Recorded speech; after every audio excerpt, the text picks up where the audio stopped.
right, good morning. Thanks for tuning in. Okay, welcome back. All right, so we still talking about these damn players. One not to, everybody wants to kneel when it's time for to do the pledge. Well, now you got the kids doing it. Now you got the damn marching band doing it. It's getting ridiculous. Well, we just gonna let Fox and Friends take it away. I done had enough. I'ma go smoke me a bowl. Yep, that's what I'm gonna do. Smoke me a bowl. Y'all enjoy this clip. Love you all for watching. Off on the NFL and its protesting players. I was at Walter Reed Hospital recently, and I saw so many great young people, and they're missing legs and they're missing arms, and they've been so badly injured.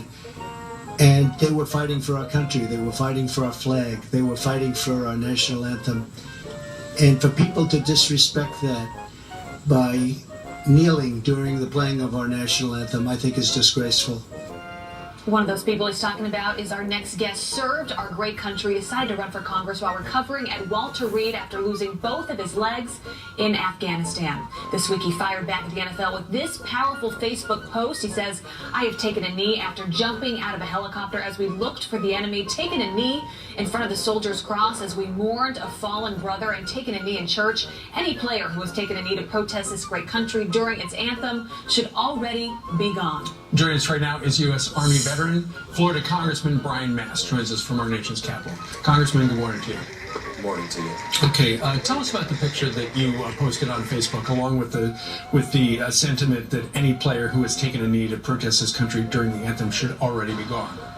You know, I took a photo with my son. I try to teach all of my children, when you're doing the national anthem or the pledge, you put your hand over your heart. They like to do what their dad does. I always render a salute, so sometimes they do that as well. But we try to instill that kind of patriotism into them, and I think that's one of the biggest things that was stolen from all of us as Americans. As the NFL and these players go out there and they take a knee, they're stealing this moment of historic unity, of patriotism, of celebration, where you give your buddy a high five and you go out there and you have a great day, and they've taken that from us, that last moment of unity, and I think we have a right to be upset. Well, the president's been really strong on this. He continues to tweet out about it. Obviously, we know where he stands. Given all your service and how you feel about patriotism in this country, do you think the president has handled this the right way? Do you think he needs to continue on this argument that we should not be kneeling during the national anthem?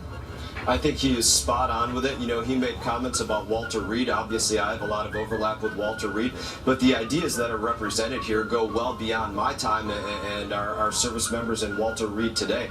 You know, I think about people that I hear about, POWs from our Vietnam War, men like Mike Christian, who literally risked his life just for the chance, just for the opportunity to show respect to our flag. He was a POW. He sewed an American flag on the inside of his shirt with a bamboo needle and some strips of cloth, and then when the guards found it, they beat him within an inch of his life for doing so. And because he's such an American badass, when they threw him back into his cell, he pulled out his bamboo needle and started stitching another American flag. That's the importance of the words of our pledge, the words of our anthem, and the stars and the stripes on our flag. It's not to be taken lightly. Chills. Wow. It does. Brian, you're somebody who just the act of standing means something very special to. You better believe it. I don't take it for granted one instance, and when I was injured, I got about 67 plus friends that I see on prosthetics every single day.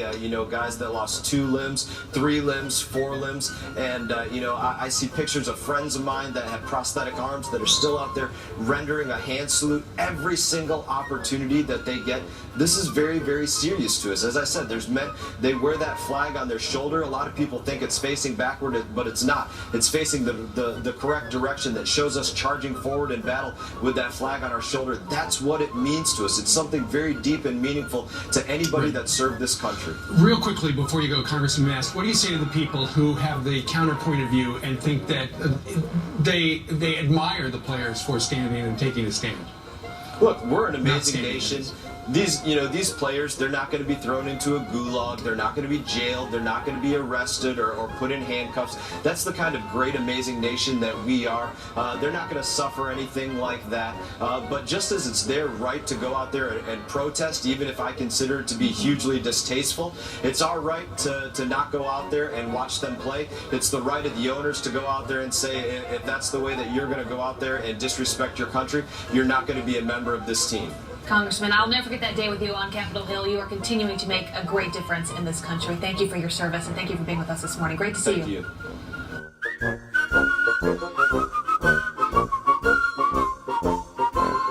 Democrats, who yesterday on the House floor, they said, you know what? It's a good time for us to kneel. Watch this.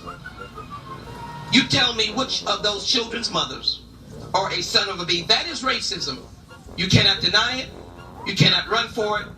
And I kneel in honor of them. I joined so many now in the NFL and elsewhere in taking a knee for the America that we all aspire it to be. Well, here's the thing about... And we understand the political dynamics of why they would kneel, but they weren't kneeling during the pledge, and that really is what has rankled the president. Yeah, right. And really, virtue signaling has now jumped the shark. I worry about all of this empty gesture kneeling. There's so much of it. I think we're going to have some joint pain issues. I think there's going to be a run on glucosamine if we keep going.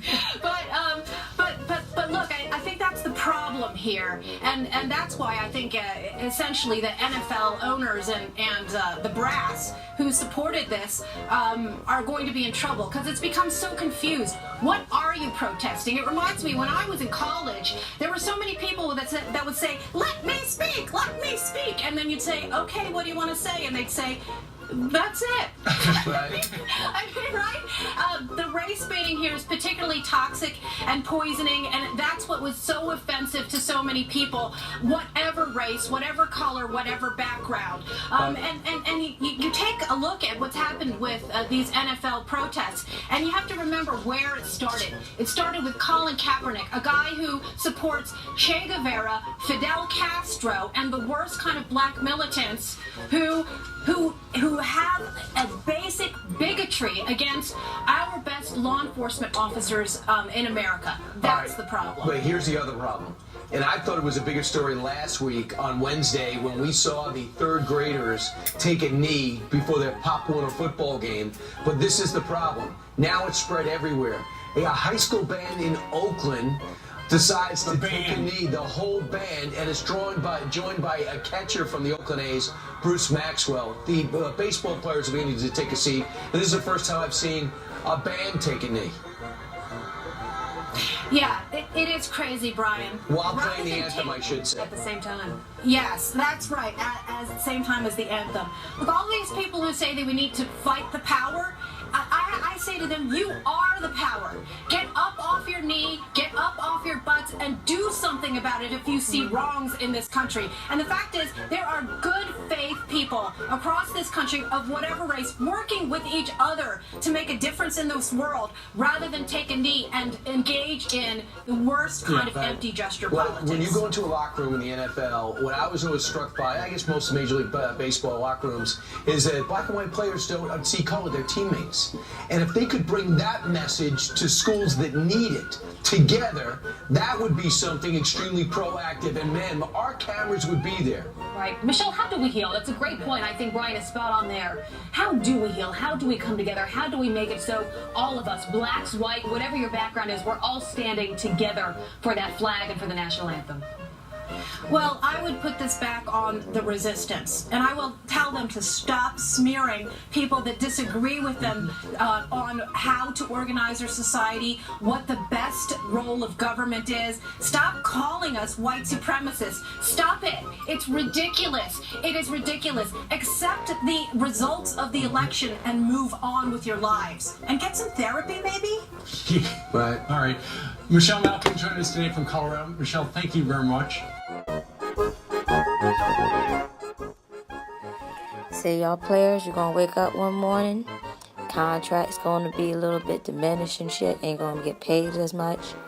Go to the stadium. Stadium's gonna be emptying out slowly but surely. You fucking with fire. Fucking with fire.